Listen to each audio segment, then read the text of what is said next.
Hey everybody. Hey everybody. It's Nadj N Jea here with G-Jones. Jones. And we're going to just spend the full show with him today talking about him, his book, and I think if you don't, we actually didn't let you know this ahead of time, brother, but if it's okay, we're going to probably bring you into some of our normal banter about, current events and all the things going on, because we felt like, based upon the communication that we had initially, that you might fit in real well with that, just kind of, be there for some of the ratchet. You know what I'm saying? So wait, I just want to acknowledge that we are at the legendary Oddity Bar. Thank you, Manny, for allowing us to come and blow up your spot. And we're actually here because of you. Me? Yes. Yeah, this is your idea. Wow, I said something. You said something. Oh wow. You do something. I be doing stuff. I didn't even know. So let's start there. Like, why did you, want to have your interview happen here? So, because you asked me where do I frequent, and I thought to myself, well, where do I frequent? Well, the bathroom, and but that felt inappropriate. Well, if you know our show, yeah, we have plenty of room for the nonsense. We have no but problem. before we go right off the rails from the rip, continue. So, I'm actually hosting what's called Oddly Dope on October 16th. Wait a minute. I see what you did there. Okay. Okay. Well thought out. Go ahead. Let me fix this for you real quick while you're talking, because I don't want to mess up. All right. Go ahead. Sorry. I did not think of it. Yeah. Shouts out to Joe Bellardo. But in the Delaware Music Network actually put that together, and he actually tapped me to be a part of that. So that's going to be Ty Harper and Amadeo. So Amadeo is a beatboxer, right? And when you remember like Rozelle? Yes, of course. Like when you start thinking of that type of. Do you remember Rozelle? Yeah. What'd he do? Magnificent. Let her go. I don't want to do that. Magnificent. No, she said he was magnificent. Word? Like what made him so magnificent? The things he did. The things he did. Can you cite anything that was done? So tell us more about Oddly Dope. You did that. No, I did. I totally threw it under the bus. Y'all will not do this on my show. Listen, I'm within striking distance. I don't like this. Okay. Right. I'm supposed to be a guest. All right. But yes, so Amadeo beatboxes, and Ty Harper with the bars. Boy, the boy be spitting. He was actually at the Queen at the last time he was featuring.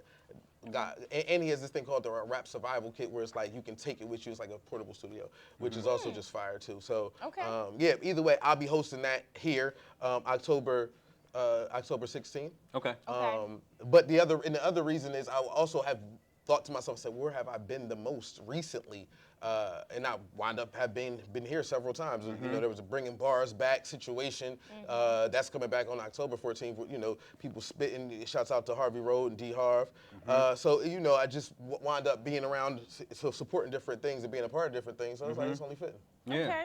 So tell us more about that event. Actually, can you give us more about that? Which one? The one happening here. So oh yes. We're gonna try to show. Yes. 16th. Yeah. So. Again, so that's Amadeo and Ty Harper. Right. Pretty much they're going to be featured. Ty Harper's going to do a couple of his joints. He puts on a great show, because if you like lyricism, I like bars. I got a thing for people with a good pen, right? I care about that. My favorite song on the planet is You Guessed It. See? I don't get it. I didn't guess it. I thought it was Coco. You don't know that? Never mind. That's actually more. But don't even. Okay. Yeah. Okay. See, it's him. I'm in striking distance, but it is him. Okay, I want you to know. Reach around me. Okay. All right, that's two. All right, that's it. I'll stop. I'm done. I don't want any smoke. I'm feeling left out. Right. Reach around me. Okay. So that's what Ty Harper's bringing with the bars, and like I said, Amadeo's gonna come with beatboxing, and of course I'm hosting, and I do spoken word as well, so I'm always gonna wind up leading in with a high energy situation. Okay. So and by the way, the beverages is delicious, right? Go ahead, get yourself some. Listen, we're gonna get some before we leave. So, right. I suggest it. So yeah, it's gonna be a good time. Okay. So tell us where you're from. Tell us a little bit about yourself. I'm out Delaware. This is heavy here. Hey, I'm out Delaware. Yes. So he's from Dover. Whoa. Whoa, see. No, you gotta watch it because you can't. We're trying to build peace. Right. We're trying to we're trying to build bridges between the canal. Right, I'm trying to political connects. Listen, listen. Good for y'all. Sam Wilson, my brother. You know what I'm saying? But I am from Wilmington, North Side. That's where I'm from. Okay. A little place at the time. So there was Colleen North, and then there was Hillside. I was from Hillside. So yeah. So out there, yeah. Absolutely. So when did you get started with spoken word? Oh man, I think my first word probably was like 1, and then from that point on, it just kind of carried. I mean, dude, we're gonna have a problem this show if we keep throwing, darts. You know what I'm saying? Like that wasn't a dart. That was just when I. But as 51% owner, I am very upset right now.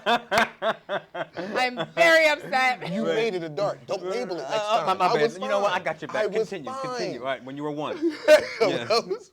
No, I've always written, and like as young as I can remember, and then I used to rap, and to me, for spoken word, especially like I can do improv, I took it for granted for a long time because like it came natural. Okay. So I could always just put the words together right, and then at some point, throughout life as I got older, I was like, I leaned into poetry more than I leaned into hip hop. Why is that? Seriously, it's an important delineation, It is several reasons. So. Well, I love hip hop. I'm a child of hip hop. I was born in '84. We all do. But from Rakim to Migos. Like I listen. I'm everywhere. A couple things I didn't want to do. I don't like how in music there's certain singles you have to do, right? Or filler lines you have to make. Got you. Things that can remove the message just for the sake of the commercialism of it. Right. While I respect it and I enjoy it. Yeah. I don't necessarily want to participate in it. Yeah. Got you. So that's interesting. Put you in too much of a box. It puts me in too much of a box. Yeah, I can dig it. And now, don't get me wrong. Going through poetry, being as a spoken word artist, there's a whole other box that people associate me with as well. Right. I'm gonna open that box up in a little bit and make fun of like that. I can tell you can take a shot, so That's I'm gonna be like. That's a fact because Right. but it's from a world where they kind of expect. The snaps and the quiet and that's not my energy. You feel me? So like that's a whole nother hurdle that I had to overcome because I'm not that kind of guy. Like I want you to clap, stand up, be loud, laugh. Like let's enjoy it. You feel me? Yeah, but I think that what you're saying is needed because I'm gonna let you keep going, but I could keep going with this. Go ahead. So I have a question actually. Yeah. I noticed that a lot of spoken word artists don't want to be referred to as a poet. What is the delineation You got that. between the two? That's a good question. For me, I don't care, but I think that poets are more written, spoken word artists perform it. Right, so I'm a poet. That makes perfect sense. Okay, actually, so and I don't I'm know a why I poet. didn't think about that. I will write all day, but you will never hear it. Yes, you're a poet. Okay. Yes. Okay. Yes. That was exactly. So poet, Yeah. spoken word artist, and like MC or rapper. What, me? No, I'm saying like that would be like I guess different phases. If you were okay. They're all kind of in the All those same things space Yeah. of like using words without music. Yes. Right. Okay. That's very interesting. Yeah, this is why I love having these different conversations because Right. that really did, that question was good because I've never really Jay. been able to communicate or understand actually just what those differences are. So, yeah. Yeah, Cool. it's I'm not gonna lie. It also falls in the level of motivational speaker. Yeah. That's in that same breath. Right. Yeah. So, speaking of spoken word, artistry, and poetry, he has given us our very own copy of his book. Is this your first book? That is my first book. Congratulations! Thank you. Look at this. Appreciate it. He wrote it a book. I did. He wrote it up. Come on now. You making us look unprofessional. Every time I do that, So it doesn't work the I right just way. need you to stop. But you 'cause look you're slick making on us this look book. bad. You look slick right here. So this is tell dope. us. So I read it wrong, and I'm gonna do it again. I'm gonna read it wrong. No. No, give us the title That's of your what book. I'm saying. Say it right so I can say it right. Say it right, and then we say it right the first time. Go ahead. So the book is called it's Day by Day. It's Destined by Determination. The actual title of the book is Destined by Determination. Day by Day, Volume 1, The Willing. The reason why it's called Day by Day, and the Day by Day is spelled D-E-X for the by D-E, Day by Day, is because it's destined by determination. Was there any Delaware? That is. Okay, just making sure I didn't There's miss a lot of that. Yeah. On the low. Yep. In that. Are you willing to do the work? So you told me before we started the show that this is filled with poetry.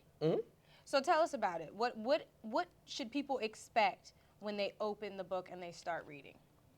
Drugs, no. Oh my gosh. I was not ready for that. My God. Everybody need a good my. Listen, they say you want to hide something, This put it in is the how book. I knew you would work on the show with us. Continue. You want to hide My something, dear son. put it in a book. Right. Oh, Why, man. God? Why? Well done. It's about 20 poems. Each poem also has an introductory statement, so even if you're not necessarily into poetry, you'll still get the message.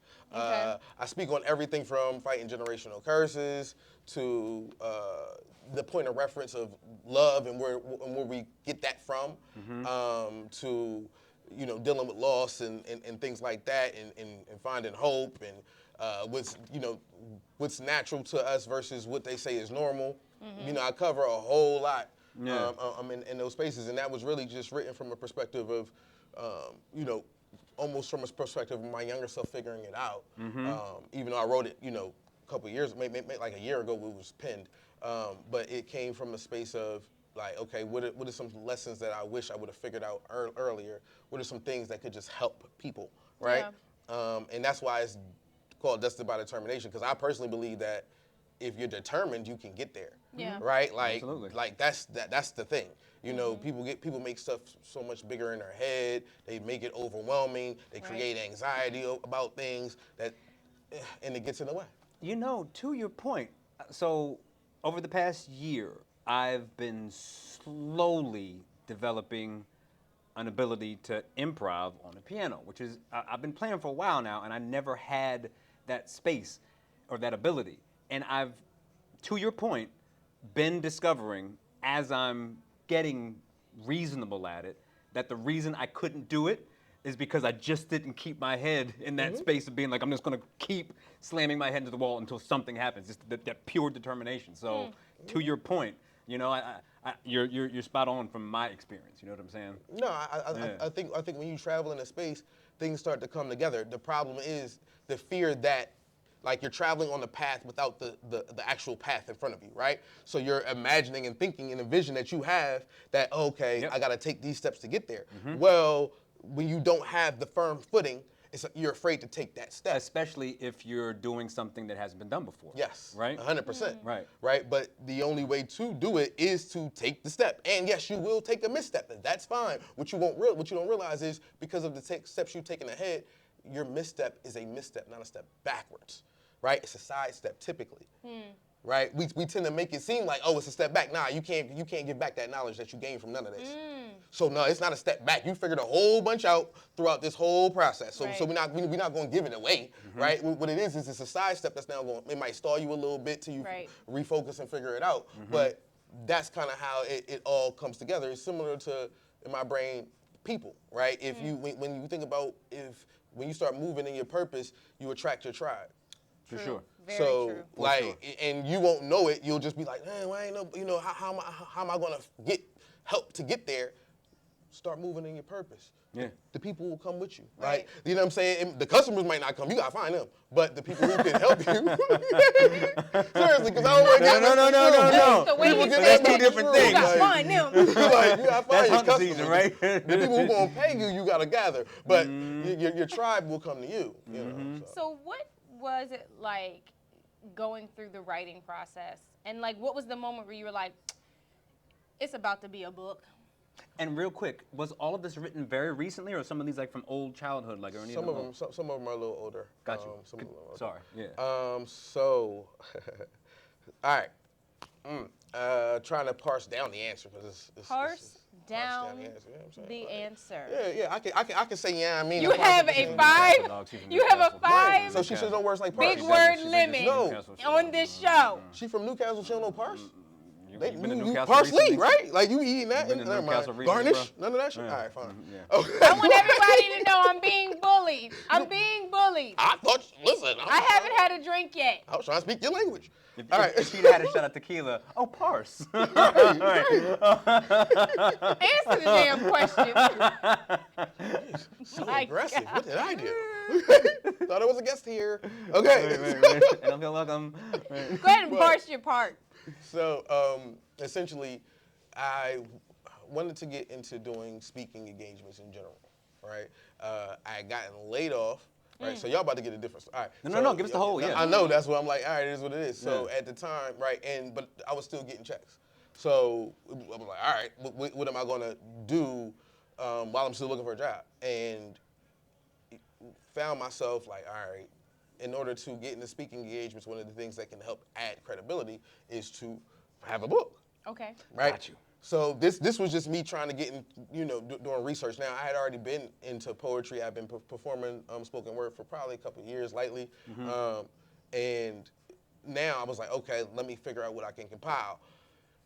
So the book was a very, very calculated decision, and then it opened up to being, all right, I came up across this song that I wrote probably about 10 years ago now, maybe 12 years ago, and the song was super relevant.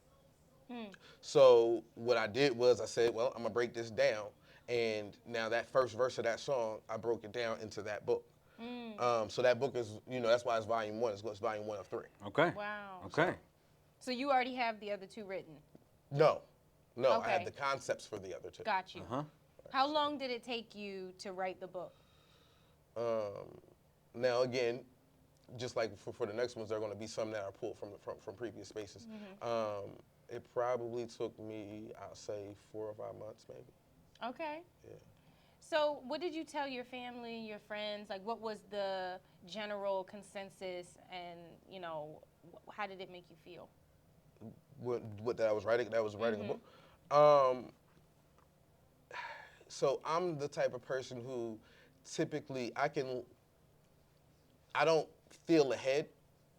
So when I say that, for me, it wasn't that heavy. It wasn't that thought out, right? As far as, all right, so what's the reaction? Yeah, no, everybody was proud. Oh, you writing a book? That's what's up. For me, I got to write a book. So my brain didn't really process. I'm gonna tell you the part that I had to process wasn't even in the poetry. It came from the stories that go with the poetry, right? Because that's more detailed and more personal. That's when I had to go to my mom and be like, listen, there's some stuff in here you might not like. Okay. Like you know what I'm saying? Like just real talk. Like you know what I mean? This is when that thing was probably the more personal space of it. Like, So tell us about that. Like, so going through each part that you're writing, you're going down memory lane. What was it like, going through those processes and healing and opening up old scars and wounds, and what was that like? How did you get through it? So the benefit was a lot of that stuff I had already healed from. Okay. So I had already went through everything I had to go through, and a lot of it. So it was a lot of more just realizations. And like, all right, yeah, okay. Looking back at it with almost a calmer tone than things felt in the moment. While still being able to maybe channel some of that feeling, I made sure that like it gave the message of how it needs to go or the lesson learned from each moment, right? Okay. Prime example. So one of my favorite ones in there is called Point of Reference. Okay. Point of Reference is about love, right? It's about, I grew up in a single parent household. My parents were never together during my lifetime, right? I never saw them together, right? But they were always married. Fine. So from that point, and me and my dad didn't have a good relationship. So what I will say, I didn't see black love in the household, right? So now we have to ask the question of where do we learn what love is and how love treats each other. I saw that, and I yes. Right, so for me, that's when I was like, oh wait, I got it from TV. Right. That's yep, here it is. Yep. The Cosby Show, Yeah. Good Times. How do you learn that love is something more than a weakness? How do you learn that you need it and how to express it?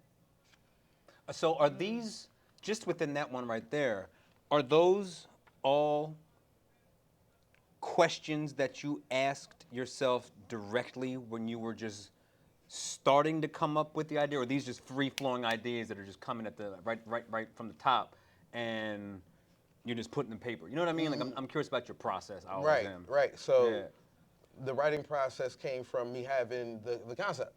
Right. Yeah. So because I took that verse and I broke it down, I knew where I was going to go with each one. So now it's just about making sure I can convey the message properly. Right. So for that one specifically, so I'll say this: it lands at Martin, right? Because all the other shows don't show the relationship developing. Wasn't something I could relate to from the hood. Like there's a bunch of other things that go into those things, right? And it was just me more so the process was more so me reflecting, and as I'm going through, like, oh, yep, that's how it is. And then, hey, I personally believe there's almost a generation full of people who connect to what Martin is as what love is. Oh yeah, definitely. You make so that's how I landed. to me, just what you're saying right now, and I've never actively thought about it. I've thought about it a little bit just in terms of my college experience and like me learning about HBCUs because of a different world. But it really opens up a whole conversation about how important art is, and how important what we watch on the TV is. Yeah. You know what I'm saying? Because if it had not, I mean, those kinds of shows are hard to find now. Yes. And how much does that affect the future generations? You know what I'm saying? Yeah. That's what you made me think about. No.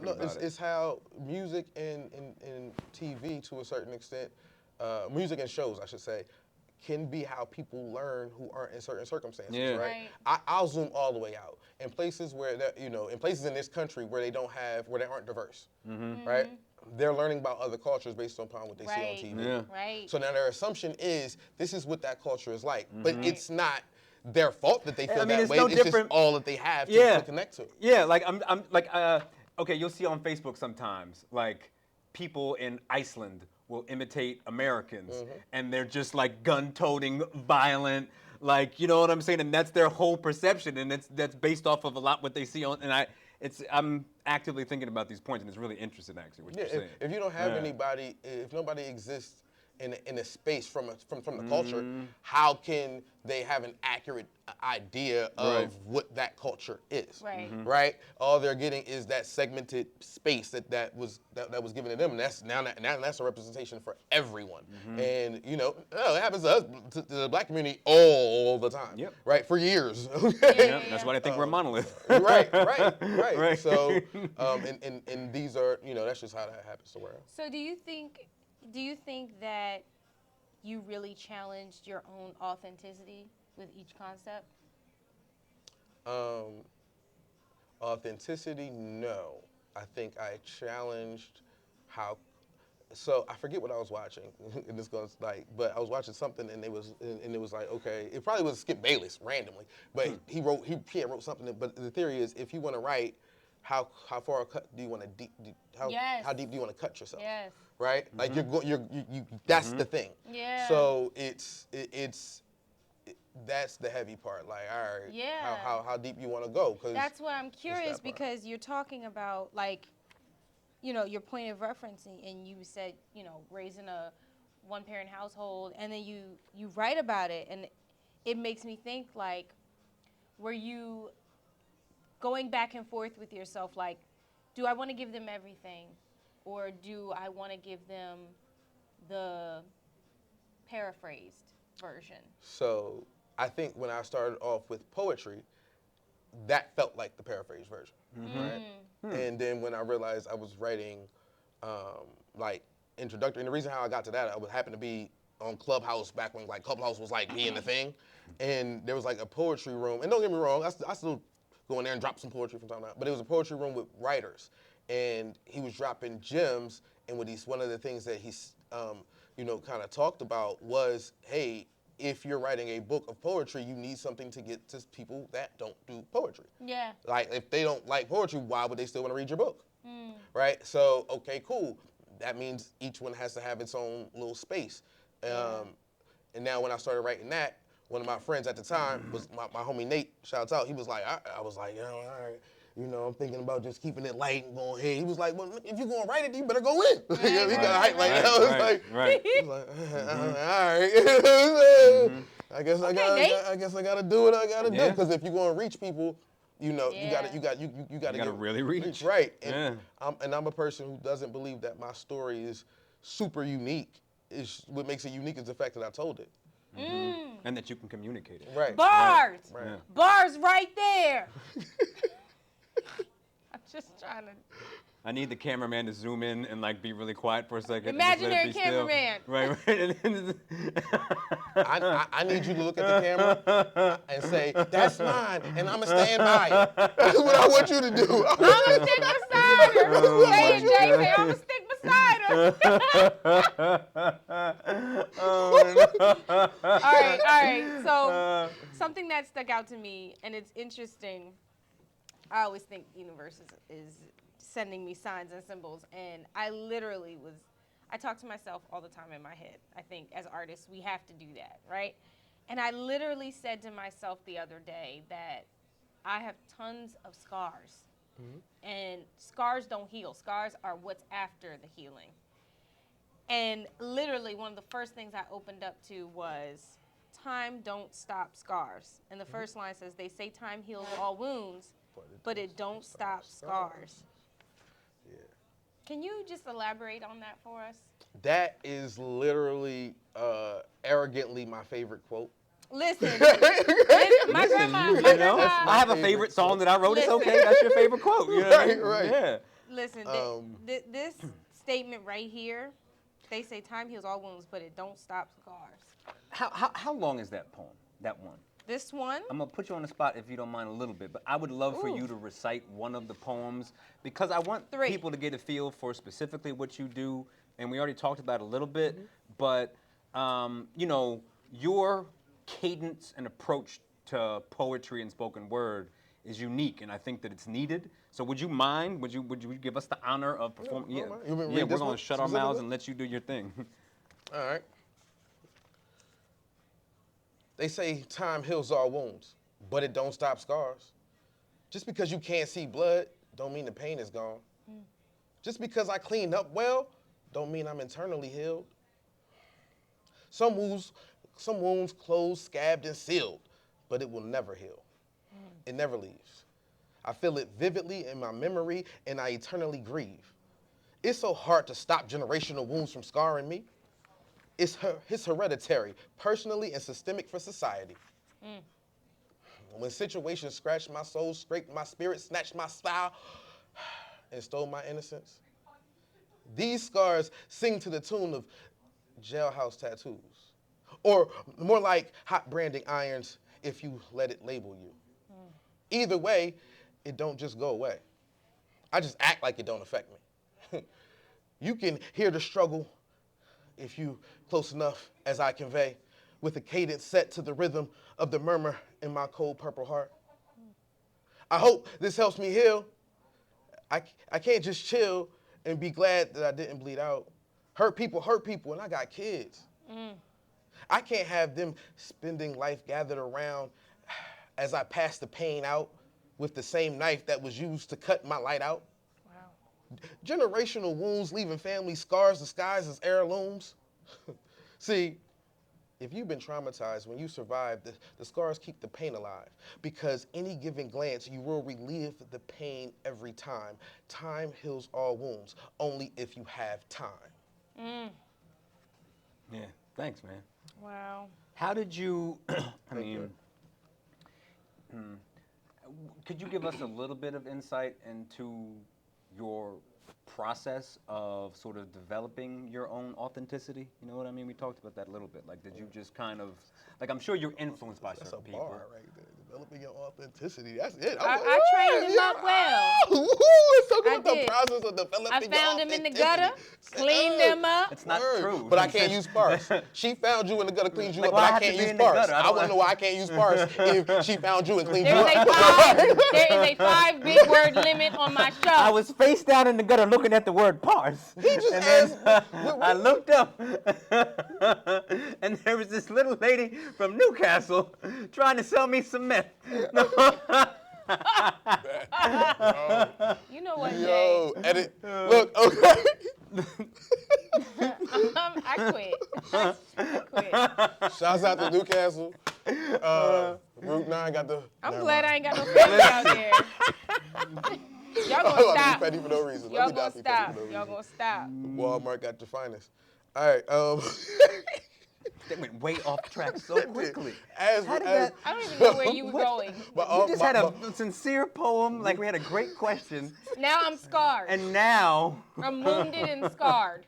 I'm just trying to figure out how I generated my authenticity. Yes. Okay, which I don't know how many big words we're at. If authenticity, does authenticity count? Anyway. No. Right. I'm allowed to use as many big words as I want. Y'all can't. Oh, I thought I was a guest. Okay. Yeah. All right. So my authenticity, I think. Okay, fine. So self-acceptance, right? Okay. Okay. Self-acceptance comes with accepting your own bullshit. True. Uh, Woo, true. Chat. It does, like. Ooh, that's a and- statement right there. And it sucks because it comes with holding yourself accountable and they call it doing the work, but the hard part about doing the work is just a lot of figuring it out. Yeah. Right. Yeah. You know, I'm an advocate for therapy. Been there as well. I think I'm an advocate. I think I've always been authentic. Let me say that. Okay, so that comes naturally. Yeah, that part comes Cool. naturally, but being Right. able to tap into my gifts and comfortable expressing it, Right, right? right. Because that's the part of an artist that can be difficult, right? Yes. I'm an artist and I'm sensitive about my, you know what I mean? There's anxiety that lives within us because now I got to give this thing to the world, Right. and how will the world accept it, right? Right. So, and how can I get this thing to the world while maintaining my authenticity to Right. that point, right? So, I think I always tried to live in a space of understanding that what I do isn't for me. Like which kind of like what y'all do isn't for you, right? Like this is something that we're giving to the world. So if you had that gift that you're able to kind of connect with the world and bring them something that's positive and help build people up, that's what you got to tap into. Right. You know to do it, and it comes with holding yourself accountable. It comes with knowing your bullshit. It comes with Yep. understanding that you fucking up sometimes, or messing up sometimes. I don't know. You if good, it's- you good. Right, like all that. I got a poem in there called Harsh, where Yes, I saw that one too. that's what it is. Right here. I read myself as the youngest might say. You know what I'm saying? Yes. Like I dug up in. You know what I mean? Because you got to be self-reflective and about all the raw in order to say I can work on these things. Just read that right there. Those Yeah. 3 lines. You have overinflated your greatness. Let your arrogance glaze your unrealistic expectations. Woo, child! It's a fact. Rat. Woo, That's not me, that's not- I child! The shouldn't way even I have feel done like that, I'm that's not talking. This is for me. This is for me, baby, child. Yeah, like listen, that's the plight of the arrogant. Like sometimes you might think that you was already that great, and then But all right, but wait. let me say this. I'm playing. I actually don't In think you're learning- arrogant. I really don't. But there are moments where I force arrogance. Right. It's like what's the phrase? You aim for the moon, you fall in the stars, or something like that. Like I have had such trouble being secure with myself that I've had to Compensate. Yes, and that can be, to me, that's arrogance. Like, I have to be arrogant in order to land within I accept myself sometimes. Yes. You know? It's very interesting. Question: do you feel like you're ever arrogant? Hell yeah! I definitely have moments when I'm cocky. Woo! Do you? But I'm always aware for a lot of different reasons that I can easily come off as being arrogant just Sure can. based upon how I'm received just by looking at me. So I'm sure there are moments when I've become arrogant and not know it, but I'm in a constant state of trying to not be that because I know the perception. You know what I'm saying? Right. So from my end, that's how. You want to know when he notices or thinks he possibly is being arrogant? He goes like this. When Jay feels like he might possibly come off as actually really funny. Immediately go, oh, I'm just, listen. I'm not complaining, but like, you know, I understand. Like, I'm a private school kid, you know, and I'm a little light-skinned, curly-headed dude. Like, the perception is automatically just from the rip, and I'm loud. So it's like, oh, he has to be, and I'm not though, but I'm extra. No, you're loud. I am very loud, but I'm very. Like, it's a constant thing at the front of my brain to not come across like a dick as soon as I walk in the room. You know what I'm saying? Do you think you can be arrogant and humble? No. They're just, I mean, well, yes, I take that back because I think you can be humble about some things and arrogant about some things. So I might be one day, okay, for right now, I might be, for good reason, super humble about my ability to improv. But there might be a day when I'm feeling myself where I'm like, yo, I can sing the heck out of this song and be like, you know, then you just cross the line, you know? And it's a dangerous line because confidence, we could talk about this forever, but you know, that line between confidence and arrogance is razor thin, and one little step in the wrong direction and you're just flying arrogant, you know what I mean? Right. So, I think that, to that point, I think blind arrogance is bad. That's where it gets nasty. Oh, yeah. I think that sometimes, you know, Jay said it best. Sometimes you need your ego. Got to remind these fools. I think that sometimes you wind up in that position, and unfortunately, like, it's interesting listening to you describe yourself and then and your understanding of your arrogance, and it's interesting hearing you describe where it can come from, that arrogance and that ego thing, right? Because those things go hand in hand. For sure.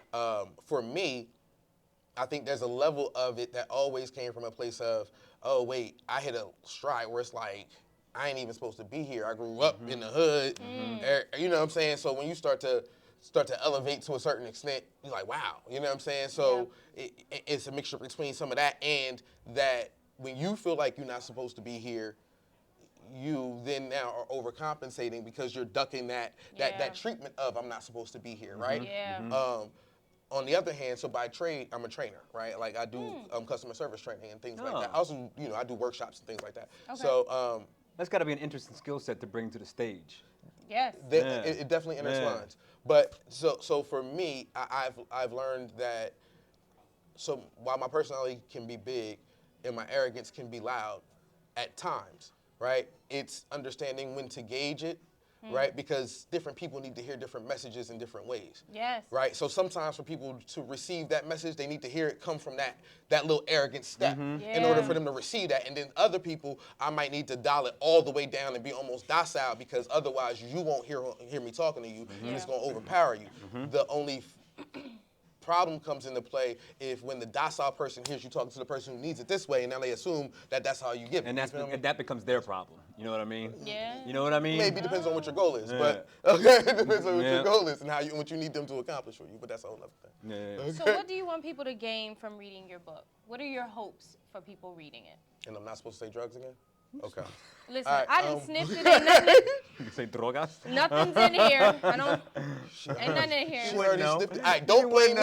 She sniffed it. I ain't had nothing to do with it. But if y'all see me down Lancaster Avenue. Oh, no, hope we better not see you there. Lord have mercy. You know it's from the book. Ooh. It's from the book. He said there was drugs It's in called Destined by Determination, people. I am not affiliated. Okay. Affiliated. My goodness, the Newcastle and you. At any rate, what I want people to get from my book is, well, it's art. So whatever they take from it, it should be something that helps build or uplift or creates understanding, right? Okay. And all art doesn't do that, but I think art moves you, right? What I've learned is the wildest thing for me about this book is there are times when people who I didn't expect to read the book get the book, and now I'm like, oh, I don't even know how you don't interpret it. Because there are certain things in there that are written in a space where, yes, am I from the hood? Yes. Am I speaking from some those spaces? Absolutely.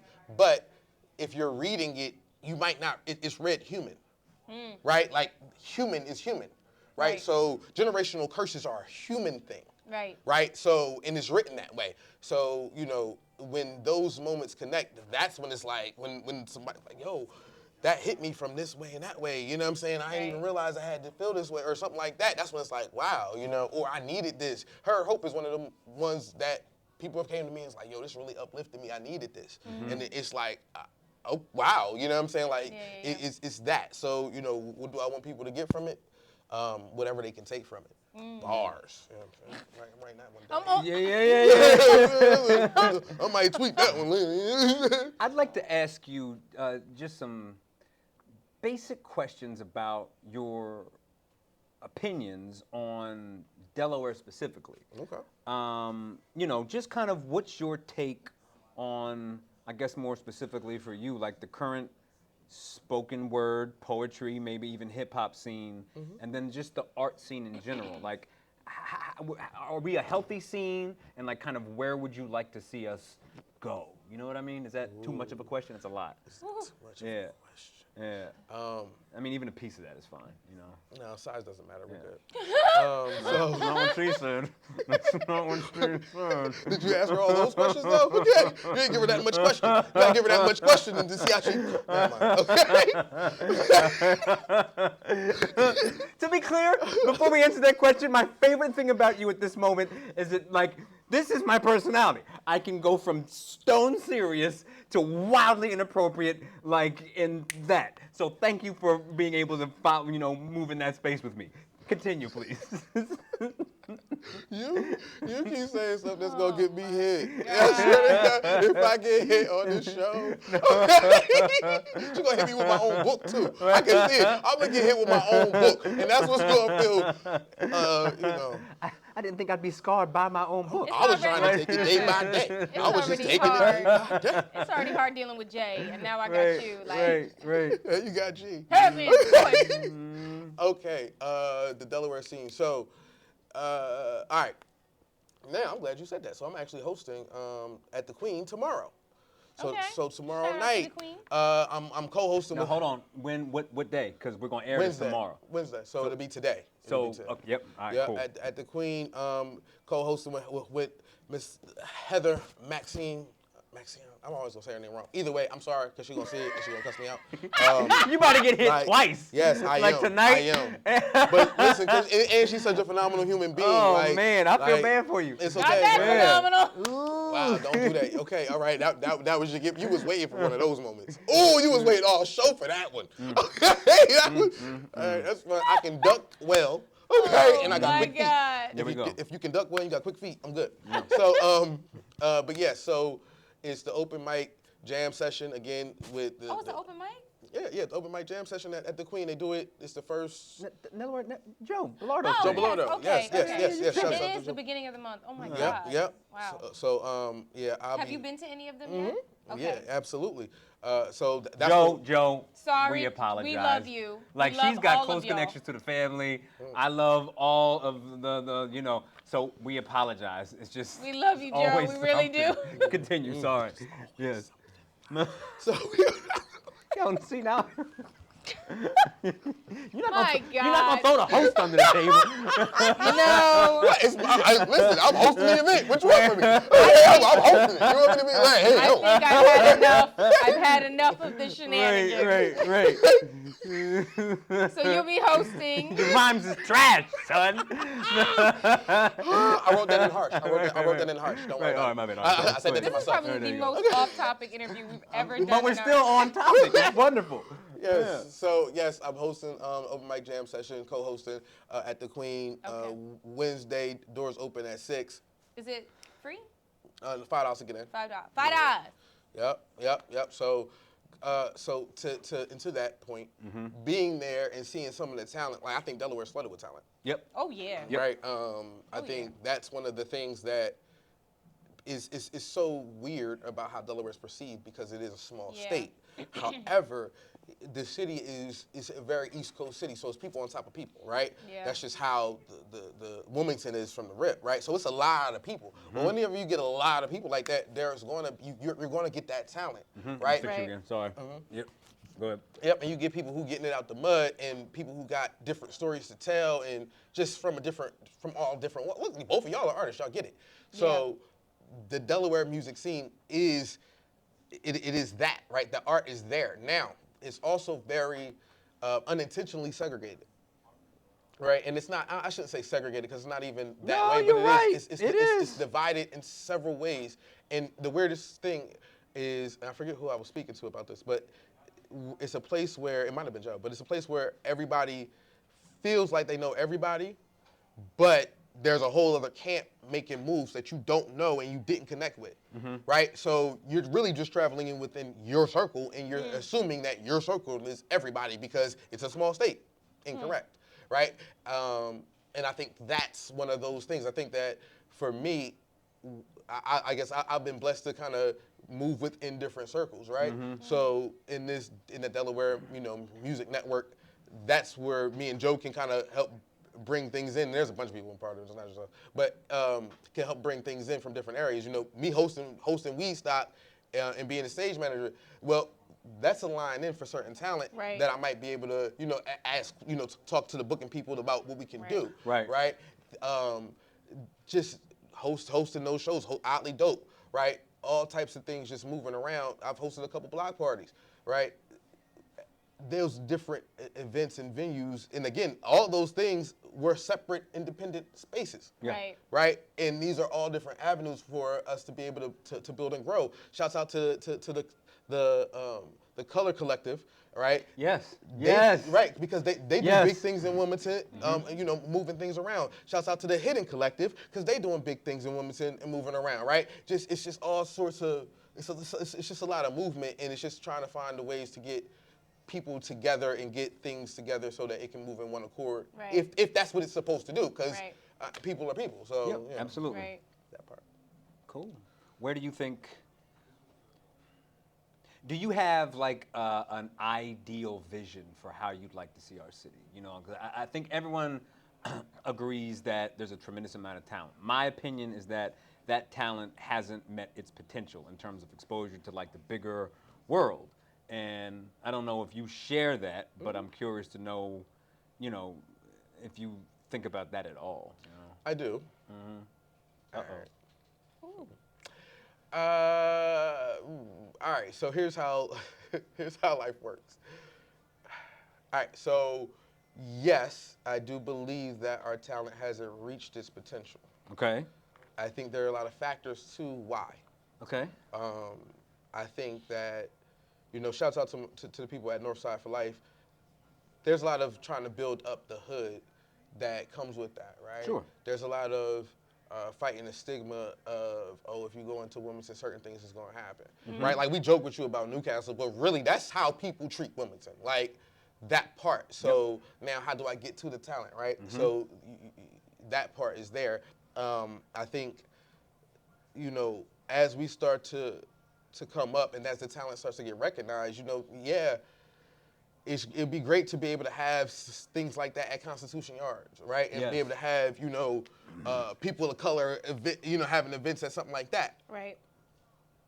But I did a poem one time, and it was about the Constitution Yards being called the Constitution Yards. So I don't gotta elaborate. You kind of get the point. But so I mean, it matters who pays you, right? Oh my God. So I mean, in order for us to be able to life, liberty, and the pursuit of happiness, or 3/5 of a man. That's the declaration I just stated. But yeah. Oh, they all anyway. Yeah, great point. I'm over here sweating, child. So I say all that. Again, it matters who pays you. So I think that, and it's not to say that certain things are impossible, because I don't at all believe that. But it comes with strategic partnerships, right? And meeting the right people and connecting with the right people. Network Delaware. Absolutely, the Delaware Music Alliance. Perfect example of that. That's a fact. Network Delaware, sorry. Yeah, no, but that's a fact. But people being able to build in multicultural spaces, right? It not being, only lifted in a gatekeeper way, or this side is that over there, but understanding that the talent can cross in certain areas, and especially if you want the money to cross in certain areas. And the only way that it works is if the money is there, honestly. Woo. Who pays you always is the question. Yeah. All right. Well, I think it's time we get into some current events. Okay. I could. You run this, and I'm gonna just jump in, unless you have something you specifically want me to say. Yeah. So you're good at this. we're gonna just do some celebrity stuff.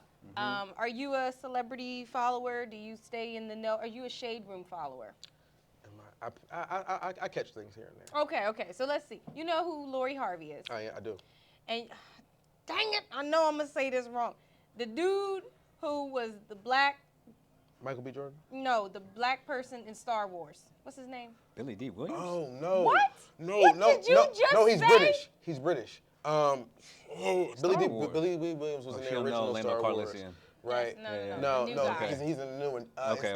It's not Daniel Kaluuya. I forget his name. I'm mad I can't remember his name, and I like him. He just made a whole statement about only dating brown skin women or liking brown skin women. So there is word that him and Lori Harvey are dating, and it's been getting pretty serious. For who? Him or her?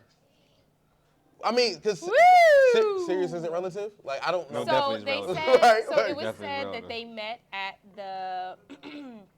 the Met Gala, and she went up to him to talk about his recent work, Did she? and they exchanged numbers. Now, mind you, her and Michael B. Jordan broke up earlier this year. He's been silent. She has been living her life. A few days after the breakup, she posted a picture of herself with an actual goat. So people are speculating that it's one-sided. He's 30, she's 25. So what is your take on her dating escapades, and what do you think the outcome of this will be? Oh man. Because he's saying it's getting pretty serious. Who said it was getting serious? So sources have said that he has Sources. stated, right. Sources Yeah. have stated that he says it's getting pretty The same people who serious. said that Michael B. Jordan and her was serious? Them. Well, Michael loved him some Lori, I tell you what. They also say he loved white women. It don't matter. I feel like, I mean, but she not white, so I don't know who he loved. They also say, never mind. See, y'all petty. Both of y'all. No, I'm not. Do what y'all thought. And how y'all feel that play. Shouts out to Creed. Oh my God. Yeah. Either way, I mean, I feel like Lori Harvey is, she's living her life. She's 25. She out there, figuring it out. Like 25. Can I pause for a second? Can you stop it? Stop Every what? time we talk about this time, you go like this. She's 25. Like, I don't have any expectation for her to be some settled down, So say you that. know. That's what the people want to hear. Yeah, like she's 25. She can do whatever she wants. And even if she decides to do whatever she's doing when she's 55, it's perfectly fine with me. It's her life. I don't care. But she's 25. Of course, maybe, especially in Hollywood, the last thing you want to do is be buttoned up, none, settled down. Like, come on now. I'm gonna do you one better, right? So, Yeah.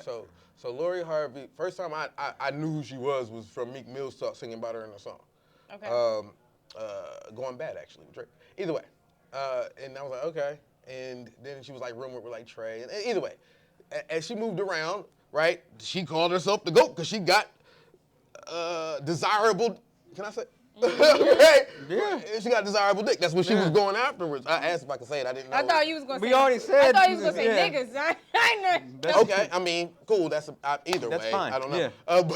But that's what she did, and that's and that's why she's famous. Her being Steve Harvey's child. Yeah, and not that I'm like trying to be super, down with the patriarchy, but like, dudes do that all. There's no like even like stars bang everybody, and especially men. And I understand why. You're extremely good looking. You have a lot of money, and you have the world at your feet. Of course.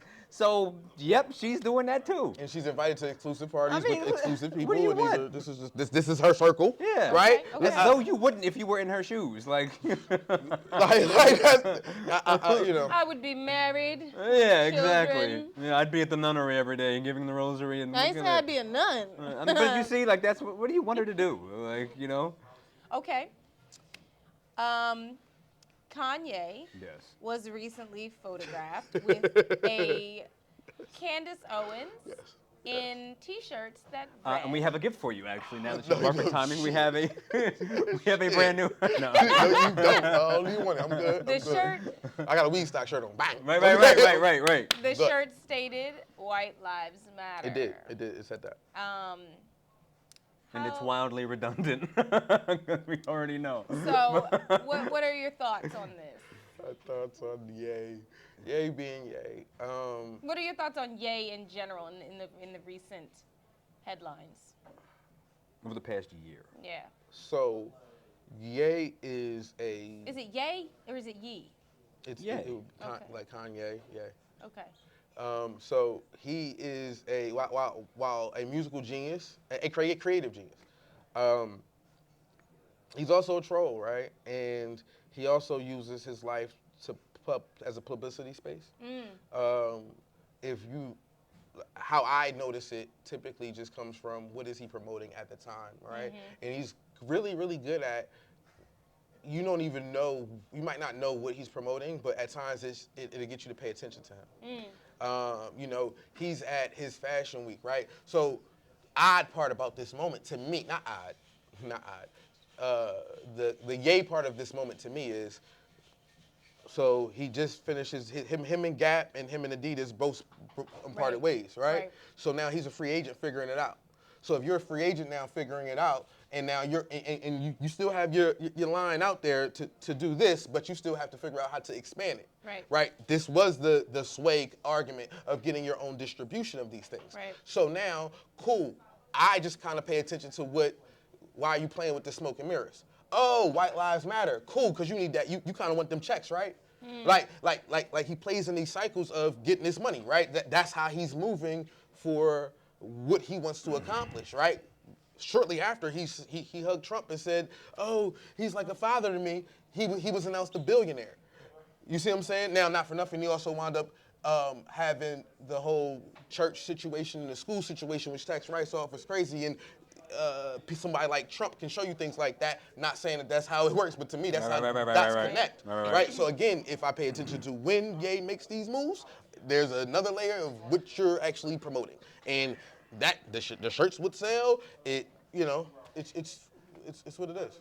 So you see him just as putting on antics to gain attention. Is that kind of how you see him right now? I don't want to put words in your mouth, but does that summarize how you see it? No.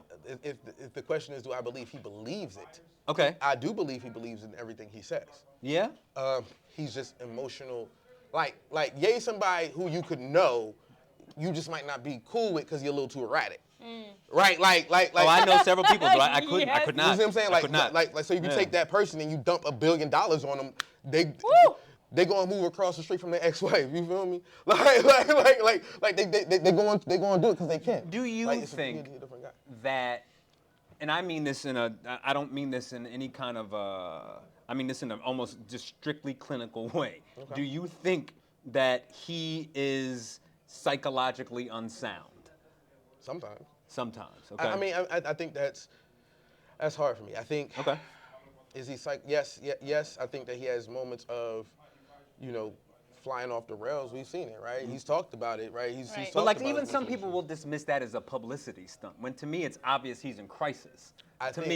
So crisis is weird for me because I also think it's marketed, right? Like it's not accidental that we receive it, right? These are the things that I notice. So. I guess that's how I look at it, right? If it's not accidental that you gave it to me, he's not just. Here's a prime example, right? Okay. He'll take an issue with his children.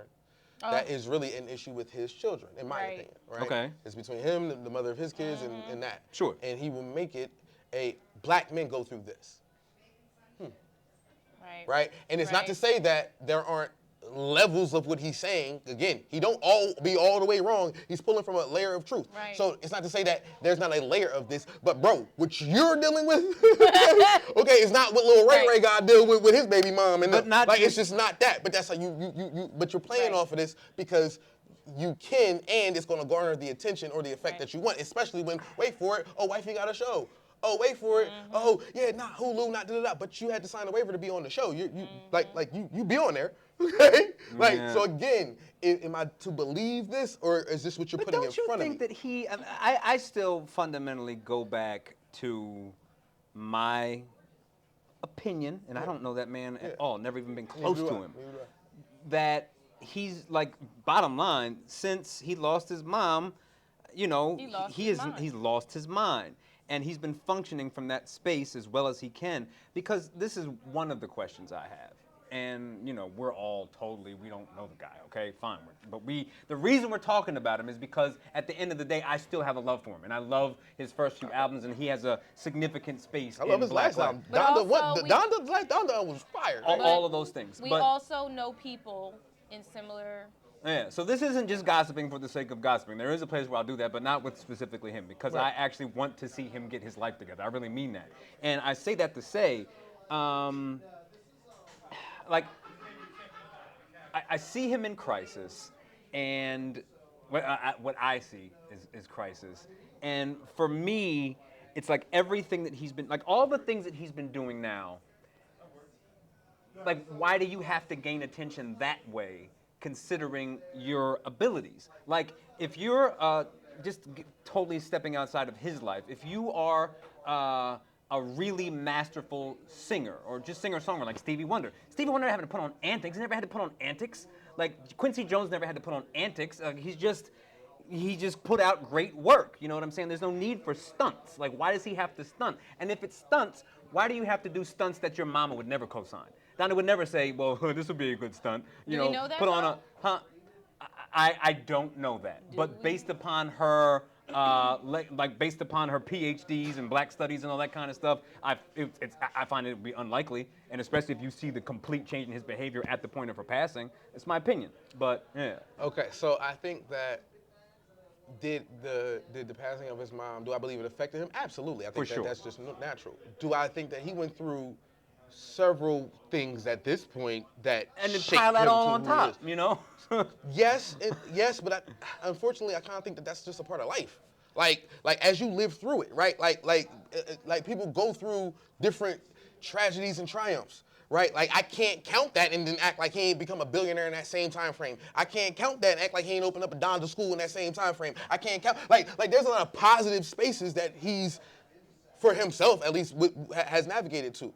I think that we've seen him spiral in front of us. We've seen him spiral in. We've seen him spiral out. We're watching him that way. And when you ask the question of, well, why is he so public with it? The answer is, why would he not be? That's him. That's literally the difference between a Kanye and a Jay-Z, right? Like that's legit the biggest fundamental. Just being public all the time. Yeah. Being public with things that we would deem personal, right? It's not just being public all the time, because there are times when Ye disappears.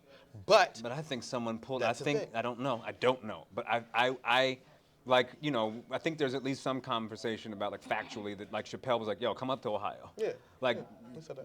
Get up here and let's disappear for like someone's yanking him up to the bro, chill, you gotta chill. Because if that was my man's acting like that, I'm gonna be like, dude, as much as I can, and I can't control anybody, but if I could, I'd be like, listen, we're like, as my friend, my close friend, I love you, you're not in a good space, you need to get off the stage until you get your mind right and keep the cameras off.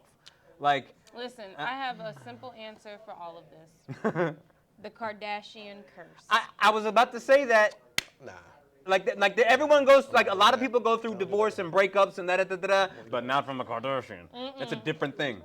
You don't think so? No. No. It's like they all one step away from just. They're all tied to broken men. Okay, so how many women you know tied to broken men?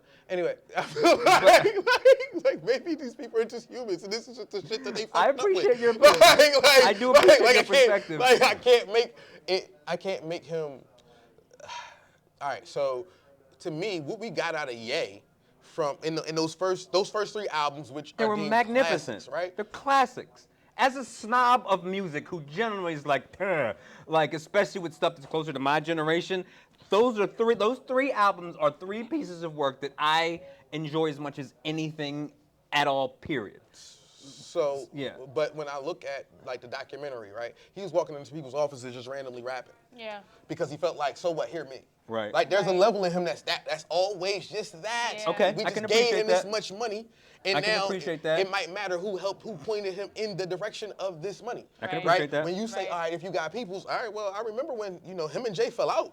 They just got cool again, and we don't even know if that's one of those things where, Right. yeah, we cool, but, yeah, you know what I'm Right. saying? Like, you my man, hey, we always gonna dap up, but you're not my homie no more. We a little different now. I can You a dig it. little different, right? So I don't know who's pulling, and I heard Ye on Drink Champs, right? Yes. Very entertaining interview. But I was cringing the whole time. Like, dude, stop giving him drinks. That's an exact case in point, actually. I'm like, yo, I love Drink Champs, and I love Nori, and I respect Nori's legacy in hip hop. But I'm like, at some point, like, if that's your boy, and you see he's slowly crumbling on camera, it's like, nope, I'm not going to do this to him. You're not having another shot.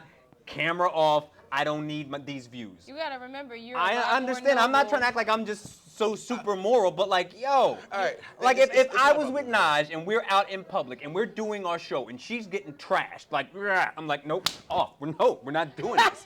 And not for mine, but like she needs to save face. She's got a family. You know what I'm saying? Like, I'm not gonna have her out in these streets like that. I got I'm a life serious. to uphold personality. Oh man.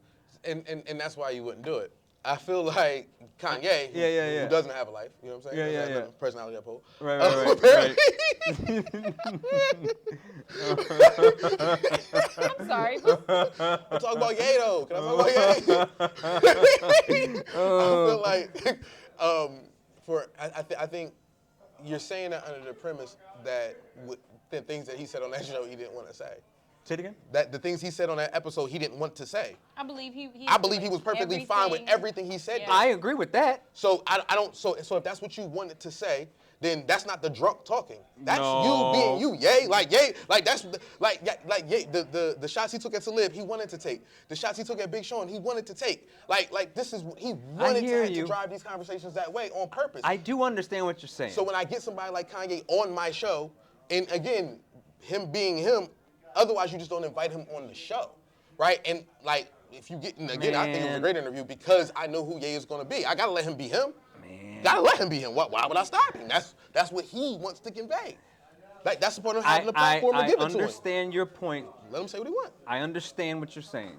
I don't agree with it, but I understand. And I just, maybe if I was in the position that I would do the same thing, but I don't think I would. What do you think you would have stopped him from saying? Or tried to stop him? If I see that he is trashed, that. I'm going to quickly, basically He what wasn't I that trash though. I mean, he was. Yeah, it wasn't like he wasn't slurring words, and he said he conveyed his messages very clearly. you know, Okay, like. for me, and I'm again not trying to play like I am on some high moral high horse. As someone who has spent a lot of time working with people literally in crisis, my gut reaction and training is always to be like, no, it's time to stop here, and we're not going to go. Because you might be spot on, actually, about the fact that he wasn't that drunk, and I saw more of Trauma. the crisis, like, Yeah. chill. Yeah.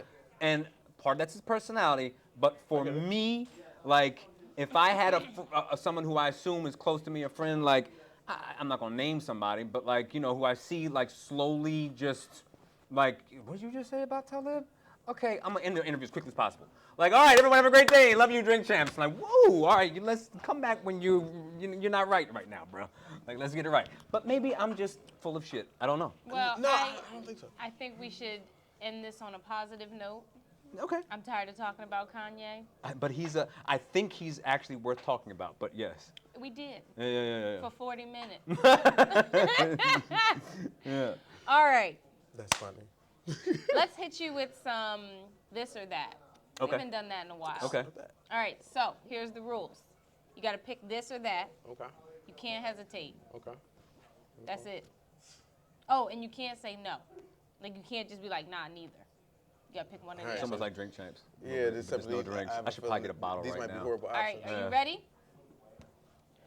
Royal Farms or Wawa? Bye-bye. Okay. Hacks or the Gold Club? This is how I'm gonna know. we're on the same page or not. Go ahead. The Gold Globe. Look at your face. Oh God. Capriati's or Claymont Steak Shop. It is in all ways. What are we doing right now? All right, what was the question? I'm sorry. Capriati's or Claymont Steak Shop. For what? Cheesesteak. Cheesesteak, Claymont Steak Shop. Okay. Okay, Christiana Mall or the Tanger Outlets out by the beach. Christiana, it don't matter. Christiana Mall. Okay. It's closer. Regal at the mall. Is it Regal at the mall? Regal. The movies? The movies at the mall, or the movies on the riverfront. I worked at the movies at the mall. Okay. I worked at the Regal at Brandywine. You're talking about Christiana Mall? Mm-hmm. Then I'm picking the one in Wilmington. It's closer. Okay. Waffle House or IHOP? IHOP. Your face, you are so done. Because like what am I eating there for? Like if is it Are you free? kidding me? You're talking to the greasy spoon queen here. You gotta pick somebody. Like you gotta pick one. Yeah, yeah. Where are we going tonight? Yeah, like you wanna go Waffle House or IHOP? Which one? I go to Okay. IHOP. All right, If that's all what, you know what I'm saying. Wow. What? Because Waffle House is that delicious for you? Yes. Really? Listen, if I don't got something floating in my water, I don't want it. That sounds disgusting. Newcastle. but Newcastle. Fair. Newcastle. Fair. Okay. ShopRite by the Salvation Army in the 76th station, or the ShopRite up in Newcastle in Bear? Downtown. Really? I'm from the city. Are you kidding me? Man, I'm gonna be honest with you. That one rough. Okay, that one rough. I understand, but it's like if out of those two ShopRites, I'm not driving all the way to Bear for stop. Like, Have you ever? Never mind. I have so many just random thoughts right now, but go ahead because I don't want to steal your All right, segment. last one. Yeah. Last put a one. pin in it. Yeah. Put a pin in it. Put a pin in it. Okay. Jay, you give him one actually. Okay.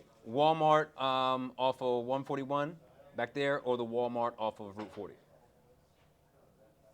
You can't say that. It's not Walmart at Route 40. Route 13? It's Wilton. You say Walmart in Wilton. What you talking about? I don't know. I don't want to set split. Say Walmart at Wilton. I am not that knowledgeable of Newcastle. I'm sorry.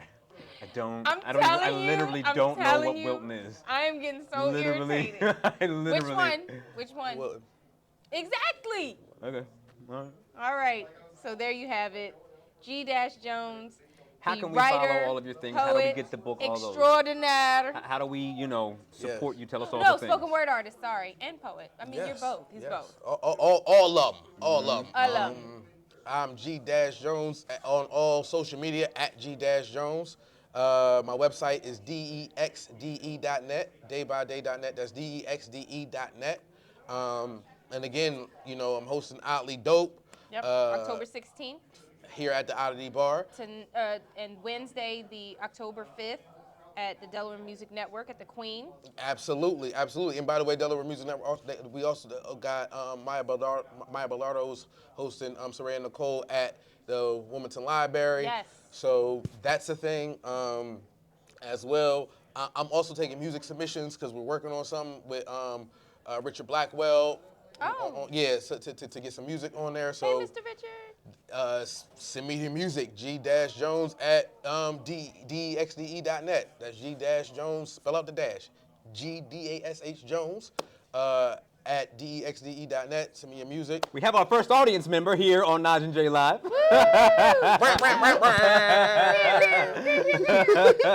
Keep going.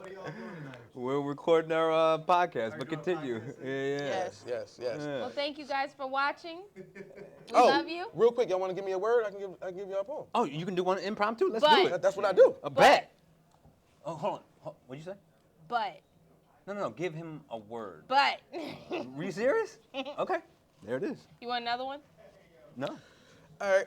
So. No, B-U-T-T. Should I do like the Beanie Siegel thing when it's like while you're spitting, I'm gonna be like, yeah. Do that? No. Don't do that? Please, Okay. just sit Oh, no, down. I thought I was supposed to do that. No, That's just sit down. Oh, okay. I feel like you knew you weren't supposed to do that. He knew he wasn't. Like, I was like, you were I wanted to. pretty sure. Oh, you don't want me right Let here? this man- Why you?